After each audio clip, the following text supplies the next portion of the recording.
You'll work that out, right? Okay. So that's good. So we'll just write the general article, then you'll optimise it accordingly. Yep. Things like that is the ones I had down right now.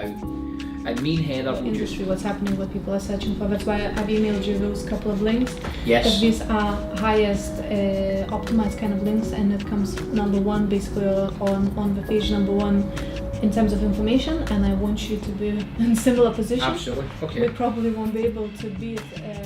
So we were having a meeting about branding and social media and our online presence for do you know how you hear about, let me talk about PPI. So when each PPI company, they all do the same. And I got reception come to me in a bit of a panic, a little bit white because we had a rather angry customer in reception that was being a little bit volatile. Now I don't mean, or aggressive, I don't mean going to the point where they were shouting and swearing, but they were rather animated.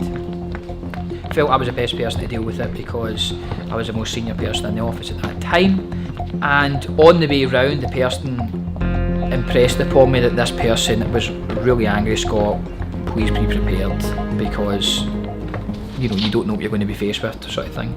And so I went round to see the client, and rightly so, a client had came in. Now the story of why he came in is quite interesting in terms of how human beings actually come to conclusions, but we'll come back to that. The point is the chap was wanting to cancel his order. He was being aggressive or very direct in the fact that he was pointing a lot in my face. He was raising his voice, and we had to deal with the situation. Mr.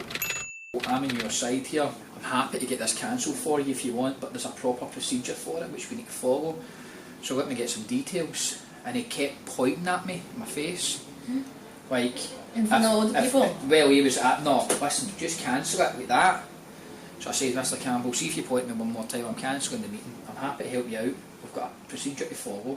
Let me do so. So eventually I went, oh, right, okay, and he knew I was serious at this point. He assumed that he was being conned, and you have to be understanding of that. He thought he had been wronged in this whole process.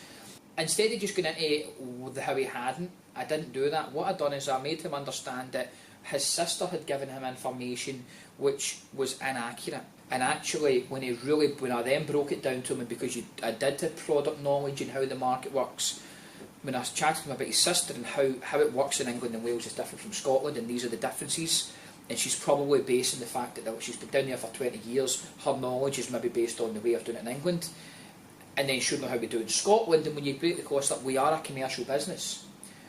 You're right, you can do it yourself, but we charge you, in his case, probably the equivalent of about £150 each, because we then do it. The rest of the money that he was charged was made up in government fees. I mean, I wrote that down, and I wrote it down for him as well, and showed him that, yeah, we will be making about £250, £300 for doing your mother's documents.